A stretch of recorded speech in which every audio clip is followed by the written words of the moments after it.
I have rolled a 2. Two, the topic that the die has determined we'll be discussing today is how do you use history to inform your games? This was added long ago by guest GM David Fries back in episode 9.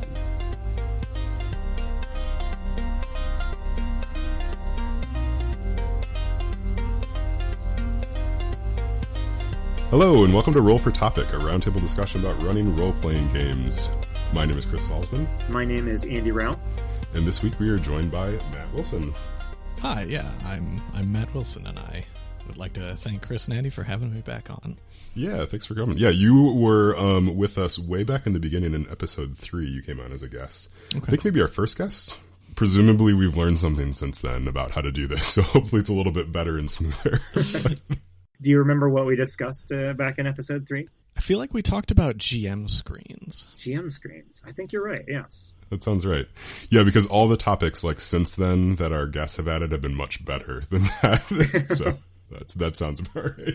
Yeah, so Matt, we invited you back on because so you have just finished up a long-running 7th campaign that I actually played in, and I thought it'd be fun to have you on to maybe do a little debrief on that, kind of talk about what went well and all that. And just get the thoughts of a GM who has managed to do a full campaign to conclusion. A rarity in these times. Sure. Yeah, so let's start with probably the easiest question is like, how do you feel it went? Well, I think that we had a lot of fun with 7th Sea. I super loved that world.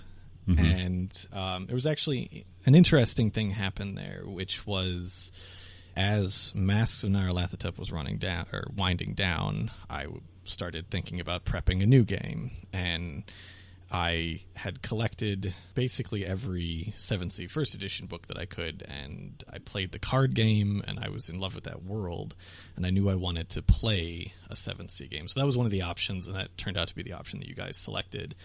And roundabout when that got chosen, the Kickstarter for the 2nd edition went up unexpectedly. Oh, okay. So we decided to, try those new worlds, but those new rules, and the interesting thing is, so I'm very versed in the first edition game world and the mechanics of those, and wanted to play the new hotness, but there's also that interesting time gap thing where only the core book was going to be available in preview form by the time the game was going to begin. I had no idea. So I had no idea what was going to be different in the new world. I had no idea what the rules were going to be, so I ended up just sticking pretty closely to my existing stock of 7th Sea First Edition knowledge, which is fine, I think. Well, you've done all that prep. Yeah, whereby prep, I played the card game, I know all these characters, I have an idea for what's going on in this world. It was tremendous fun. I don't think that the 2nd edition rules work particularly well, especially for an ongoing campaign. But we can talk about details there in a bit. But there are some things that are good about it. It has a very good spotlight sharing mechanism. But if your players want more mechanical structure, and I think that players in general do, especially around action scenes, it begins to break down. You said that you had presented a couple different options to your group. Is that how you pitched this? Did you pitch this in a couple of options and ask them to vote? Like, how did that process go? And what were the other options? I'd love to hear. Yeah, sure. So, if I recall correctly, the options were a sandbox 7th Sea campaign. Obviously, that was what won. A version of the Witchblade trilogy, which I don't know if you're familiar with. I am not. Witchfire? I want to say Witchfire. Might be Witchfire. That's something we could talk about in a little bit. The third option was a Planescape adventure about religion. No small topics here. Yeah. And just for the sake of people listening who might not know 7th Sea, could you give us just like the 20-second elevator pitch for 7th Sea?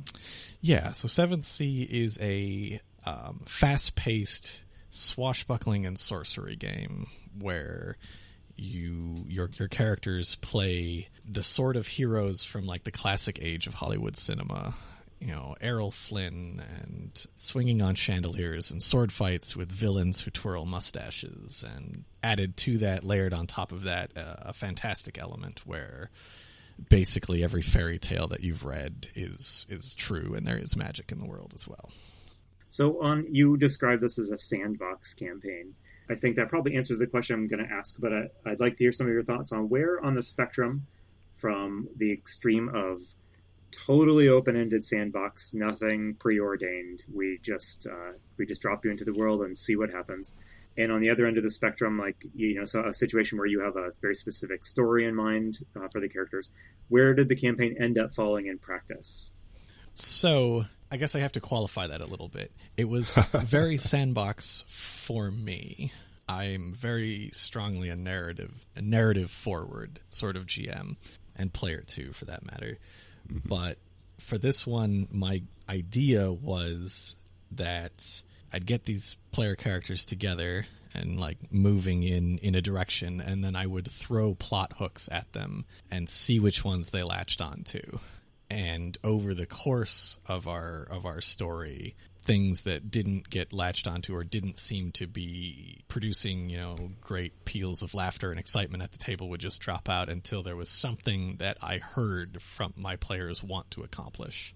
And is that how it played out? I mean, I from my perspective, I think it worked out pretty well. We got to a point where all of the players had slightly different interests, but they found a way to tie them all together, if you will. A couple of them were, setting up a mercantile company. One of them wanted to save the boy king of Castile, which worked out well because one of the people who was setting up the merchant company was a Castilian noble. And we had a couple of players who wanted to bring down this evil secret society as much as possible, that they had periodic encounters with over time. And there was some other stuff with ancient alien artifacts and Vodacian machinations that would bubble up to the surface from time to time. But in general, at the end of the game, we were taking down a big branch of this conspiracy and disrupting their plans to take over the world and being heroes. So I guess I'd throw the question over to Chris, who played in it. Did it seem sandboxy, but with an emergent narrative to you as well? Yeah, I would say that it did, especially the first handful of sessions, right? You just continued to kind of just bring stuff up and kind of see what would happen, which was really appreciated. And then it did feel like we hit a certain point towards the end where it was like, okay, this is the plan, and now we're going to kick it into gear. Good. And see what happened. The fun part for me when we hit that point was realizing that then we could kind of go back in time and kind of pick up little strands and little pieces of stuff that we'd kind of dropped that we wanted to bring back into the future. Too, for the kind of the final conflicts and stuff. But yeah, it was really fun. It was interesting. It's weird being a GM playing in a game because you're kind of constantly trying to be a player, but you're also sort of thinking about well, what would I do? What would I be doing in this situation too? You just can't turn it off. But it's it was really fascinating to sort of see you lay out all these things and be like, okay, well, let's just kind of see what happens. There's a couple things that I personally was sad to see go, but it's also fine, right? Because we had a really cool kind of end game that ended up happening because of the sandbox. What was the biggest monkey wrench that the players threw at you in the campaign, would you say? And how did you react to it? Besides scheduling. Besides scheduling. Well, that's a real answer. I mean, that's a big problem. Narratively, the biggest monkey wrench, I think, this is both narrative but also dovetails into a bit of second edition mechanics. Second edition 7th Sea has this really awesome sounding on paper way of giving out experience points called character stories, where they ask each player to define an objective for their character and break it down into some actionable steps that they can take, and you get an experience point every rung once you've stepped through all of the steps in your character story and brought it to a conclusion, you get a mechanical reward, you get a new advantage, you get next rank in your skill or something like that. In a sandbox game, everyone chose widely divergent character stories. Yes. And that's fine. But it's a lot of balls to juggle, and it's led to some moments where some of the players wanted their character stories to happen, and I can't begrudge them that. And some characters just forgot about them or stopped mentioning them because it was obviously stressing me out or whatever. I'm not sure what exactly happened there, but we had to sort of like shoehorn little epicycles of plot in for specific characters that didn't mean anything to anything else, that weren't like strictly relevant to the overall story of what other players wanted to do or where the story ended up going. And so I think narratively that was the biggest monkey wrench, trying to make things satisfying for individual characters while pulling off this bigger group narrative. I had a question that was kind of a tangent to that. With that particular example of kind of the character stories, so it's a mechanically very interesting, like very crunchy thing you can kind of dig into. But then, like, if your players just aren't really interacting with it, you have to kind of let it go. Like, so it makes me interested to know, like, what were other sorts of mechanics in that game that you were running that you just kind of, was there whole chapters of the book that you just didn't touch? There aren't actually very many mechanics in 7th Sea 2nd Edition. So I feel like the one that I underused or basically never used that I'm saddest about is the Arcana. Each character has a positive Arcana and a negative Hubris. Mm-hmm. And some of the sorceries especially interact with those. For the most part, it's one of those mechanics that I think if you're really interested in like drama system stuff or intense character drama, for lack of a better word, those things will come up more. But it's an interesting inclusion for a game that on the one hand wants to be the Adventures of Robin Hood or Captain Blood, swashbuckling like heroic adventure with very archetypical villains and heroes. And then it's also adds this very like theatrical, like let's have a Hamlet scene. It's like, no, Errol, like one of the things in the book is like, Errol Flynn rolls and keeps all his dice. It's like Errol Flynn also doesn't introspect on the villain's hubris. Yeah. He starts a sword fight with Cardinal Richelieu in the hallway, and we'll figure out the motivations later. So that's one of the interesting mechanical like things that I found hard to introduce unless the players were very interested in it. And some of them were, some of them weren't. So do you think if you were to run this again, given that it was a challenge for you to bring together a lot of PCs with really divergent backstories and motivations, would you provide more of a focused introduction to the game and give the players a little more push in a particular direction? Or do you think that what emerged from that kind of random assortment of characters you got was something special and worthwhile? I'm pretty happy with, like I said, we had a lot of fun, especially with the like non-mechanical character stuff of this story. That worked out really well, I think, down to the point where they started to imagine it as a television series. They had like an intro in their minds, and we had a good like television style cliffhanger thing that worked out. We really got into it, interacting with the very rich game world. It's a genre that I think most people can internalize very easily. Like, yes, I'm a hero. I solve problems. I'm acrobatic and clever and tough and smart, and we're going to have a lot of fun on this carriage chase or whatever. People really glommed onto that stuff. I'm not unhappy that we went with a more open-ended approach. And I think I'd do it again. I've just learned that I would probably want some different mechanics around it. I'm intrigued by the way that your players kind of tried to structure their experience in the form of like almost episodes, it sounds like TV show episodes. I've heard of people doing that in role-playing games before, and I know there are some role-playing games out there that actually explicitly direct you to think about them in those terms. But did you end up running a bunch of TV episode-like discrete adventures or experiences? Or was it kind of one long meandering adventure? Or how did you as a GM structure it? Especially when you saw the characters were getting into that.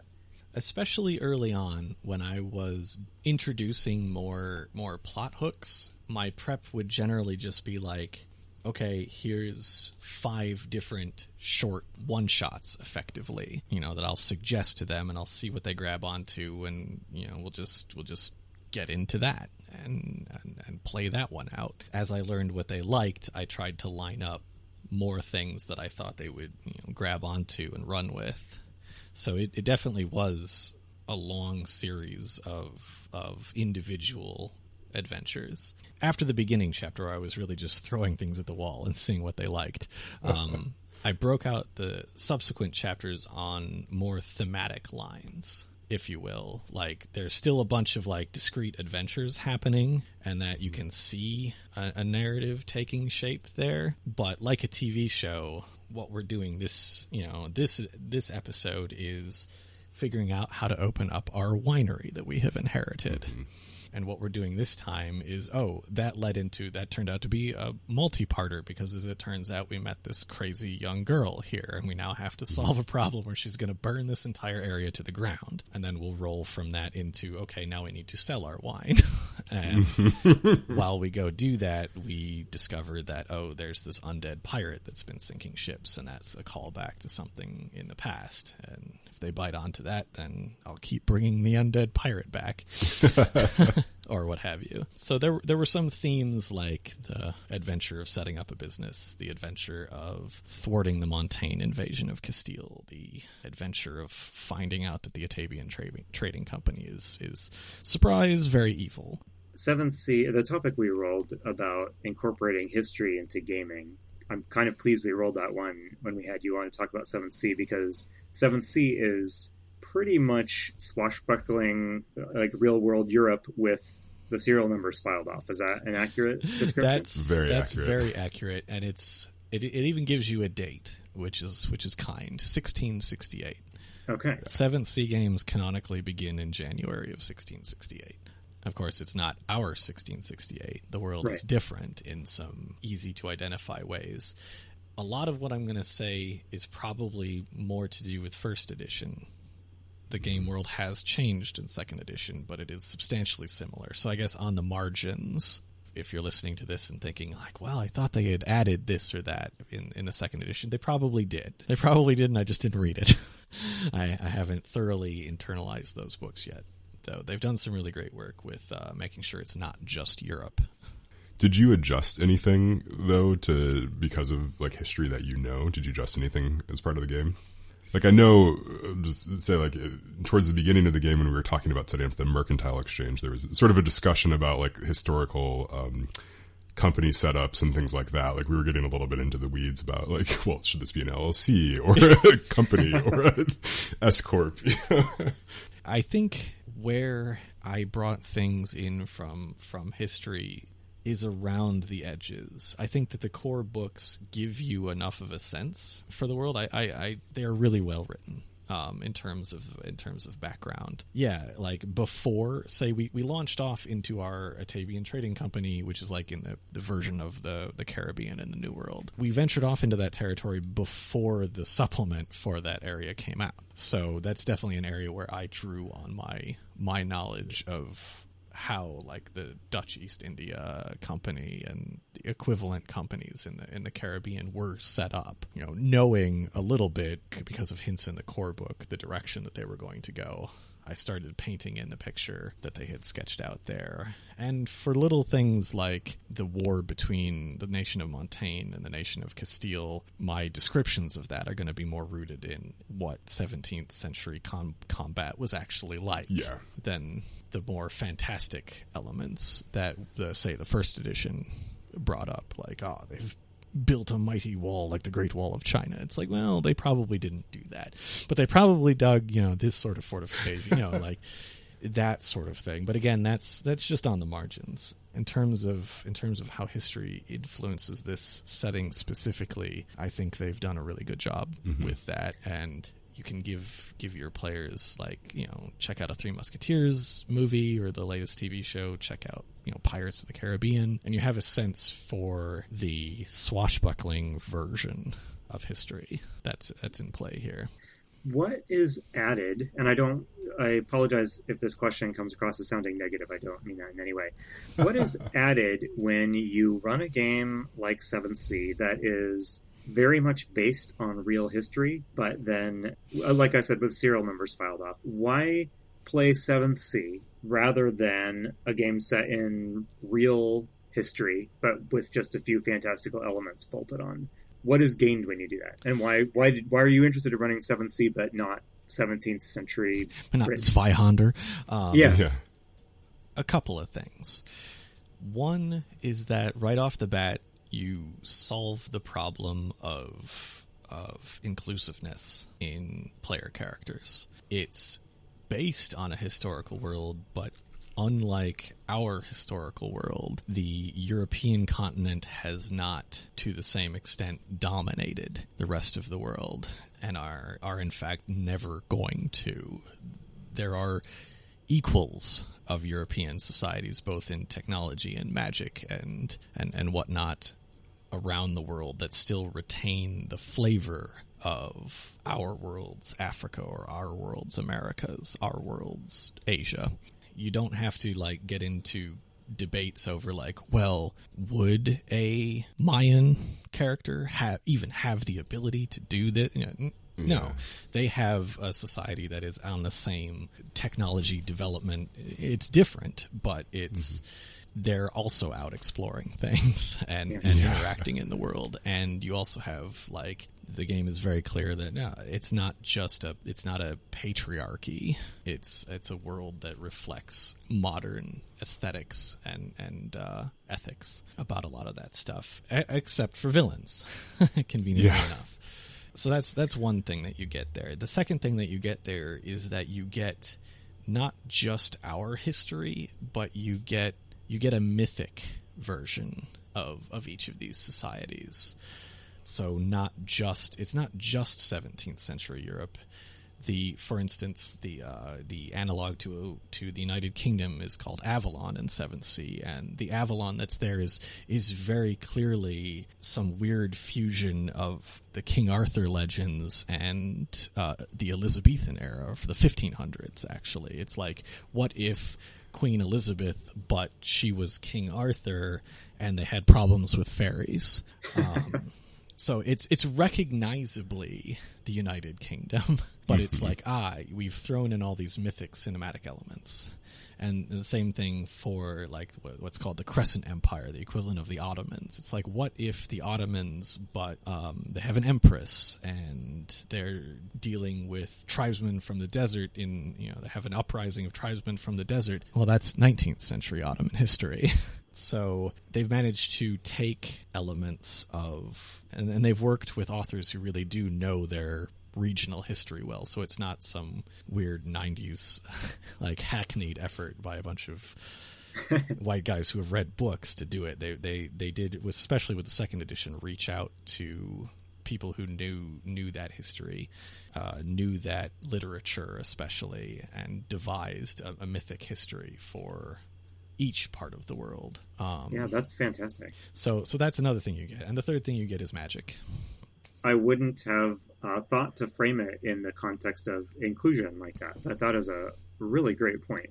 I will confess a certain amount of skepticism about settings that are, real world, but just serial numbers filed off. But that is a fantastic reason all by itself to do that. So. Yeah, as someone who is not a historian, because I think both of you actually are historians, right? You both have master's degrees of some sort in history. For me, sitting down to play a game that would be European history, I would just not want to play because it's not a strong suit of mine at all. And I would feel like I was taking a test. So there's something nice about being able to just sort of draw on well, I saw this movie once where this thing happened roughly around that time. Is that true? Sure, it can be true. That's sort of an adjacent fourth thing that you get, is that there's literature in movies that most, I guess I would like to say most people have seen a swashbuckling movie or have played even steampunky games get into the sort of world that we're talking about here a little bit more on the magic end of things. So I think a lot of people have, if not correct historical markers for 1668, they've at least seen some adventurous version of that. And if you're just giving them an adventurous version of that, it's a good point of reference. Yeah, you can say, like, ship, and that means something. Like, you can roughly know, like, okay, there's probably sails and things. You're not thinking, like, spaceship or something like that, right? Right. You have some touchstones and references that people can understand. And, you know, people, at the very least, have seen Disney's Aladdin if you want to do stuff in the Crescent Empire. So, like, that might not be a great reference for even a mythic Arabian Ottoman version, but there are jinns, and there are castles, and there are evil viziers. Lots of singing, choreographed dancing. We didn't have time for the singing or the dancing. Yeah, yeah. Chris, to respond to your point, it kind of goes for the GM as well, that freedom you have when you don't have to stick too closely to history. You know, as a player, you mentioned that you would feel bored or disconnected if you felt it was a little too history classroom-ish. As a GM, it's really intimidating, I think, to run straight historical games because you're worried that, you know, what if I get the facts wrong and the players notice? But when you're playing something that's not quite historical, it doesn't really matter if gunpowder wasn't in use in this part of Spain at this particular time of year. You know, you get a little bit of extra leeway there to make stuff up. Yeah, it's a good point. Yeah, I feel like if Mark French listens to this episode, he's going to be screaming because it absolutely does matter. Gunpowder was invented. Yeah, so I wanted to jump back to something that you mentioned earlier about the mechanical differences between second edition and first edition. Sure. So when we were playing, at one point you actually shifted us from second edition back to first edition. So I'm curious what precipitated that, and then, you know, also, like, so you've kind of played both of them. Which one do you prefer? So just a quick summary of how second edition mechanics works, because I think that's important here. Yeah. It's a system where your characters have 5 core traits, and then they have a list of skills. And when you get into an action scene, you take a number of dice equal to the rating that you have in a trait plus an ability, and you roll those, and you're trying to make what they call raises in second edition, which is sets that add up to 10. And then that's your action economy, basically. Each raise that you have produced from your roll is one thing that you can do in that action sequence. And that's interesting as far as a way to, like, share the limelight and to provide a generic, like, action system, so you don't get super crunchy tactical stuff that just doesn't exist here. It's very narrative, like, you know, tell me what you do. But you'll note that it doesn't really have a, like, let's see if you can convince this doorman or whatever. It doesn't have you have one challenge. Yeah. You're always going to get a raise. At least one. By episode, you know, by chapter 2, you're probably going to have 4 or 5. At some point, it becomes considerably more work, in my opinion, than it is worth to try and devise, like, well, you have to come up with, like, I have to come up with 4 different obstacles for any given thing to make it difficult for one character to do something. And at that point, why are we rolling at all, in my opinion? We should only be rolling dice if we're not sure what's going to happen. That's where tension comes.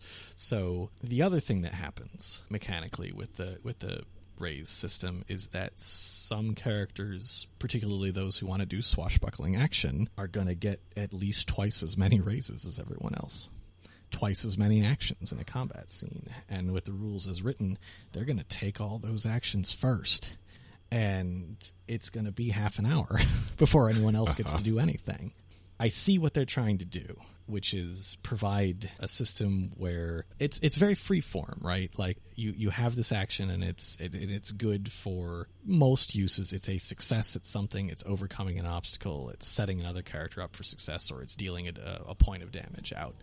But when you have a table full of people rolling these, what it's good at is making sure that everyone gets to do something, but only if you have enough stuff to do. So, like, after the first couple of combats where our duelist character was like monopolizing the entire action scene, I was like, wow, there's got to be a way to get other people involved in this. This doesn't seem swashbuckling, because to me, swashbuckling is like cut and thrust and back and forth and constant peril and constant overcoming of peril. So I made a couple of quick changes, even to the second edition thing. One is that if you have a ton of actions, those are going to get delayed until the end of the round, so they're used if needed, basically, and we'll share the spotlight up front. And the other thing I did was I went online and tried to talk with and read up on everyone else who was running more than just one shots in 7th Sea to figure out what they were doing. And what turns out what they were doing was a lot of math up front, like, okay, you need to figure out how many raises your players are going to generate, and then you need to come up with that many things to suggest to do, because in a one-shot, everyone's like got ideas from movies they've seen. I'm going to swing on the chandelier and I'm going to kick these two guys out the window. I'm going to shoot the barrel of gunpowder out of that guy's hand and blow things up. But it's a lot of work to ask the players to come to the table for every fight scene with a list of those things. So it puts a lot on you as the GM to like start introducing more and more elements, especially in a long-running campaign where you got to try and keep these fights interesting. Otherwise, again, why have them menacing to the players? Because again, these are supposed to be villains that the heroes are overcoming, and in the literature, it's not easy. So a lot of the interesting action scenes we had were very mathy for me, a week ahead of time, writing down a long list of things to do. And you guys did, in my opinion, a great job of coming up with your own ideas. But there comes a point in a 4-hour session where you're in the 45th minute of combat, and you're like, well, I do a wound. Yeah. I spend my raise and I do a wound to the guy. Like, it's like, cool. Yeah, I hadn't thought about that. So if you have 5 players and everybody rolls 5 raises, like, you theoretically just have, I mean, you can just see, like, the math just adds up. You have 30 potential things that people can do at the table. I was routinely designing things for 60 raises. That was not uncommon because, and the other element, if you have a duelist, and every group's going to have at least one because dueling is awesome, right? So if you have a duelist, you need to come up with a villain who's also a duelist who can absorb some of their interest and energy, because they're going to have 15 fencing moves they want to get in. If you have magic users, you want to make sure that in an action scene there's something for them to do with their magic, not just the thing that they've always done. There's so little crunch in the system, and this is also that's a virtue, but there's so little pre-prepared crunch that asking the players to come up with a long list of awesome things to do every single time is rough. Yeah, what you guys are saying calls to mind some experiences I've had, even Chris in our Blades in the Dark game, but also experiences I've had with the new Star Wars role-playing game by Fantasy Flight. And there's those games and a lot of other games do put a lot of emphasis on the GM and the players to be more creative than just saying, I succeeded or I failed. And I think that's awesome, and it adds a lot to the table when you think about complications and advantages rather than just binary success and failure. But there is a point at which it can get a little exhausting. Like even in our Blades in the Dark game, which very much uses a mechanic like this, where it's pretty likely that you'll succeed but with some kind of complication. It's kind of hard to think up complications sometimes. And sometimes I find myself thinking, maybe I'd rather just have it not work. I don't know. Do you guys run into that at all? Is that something that you bumped into in a game like 7th Sea? I mean, I run into it even just with D&D, right? Like if you're trying to make the combat narratively interesting, even if you're just sort of trading blows, you kind of run out of ways to say, and someone swung their great sword.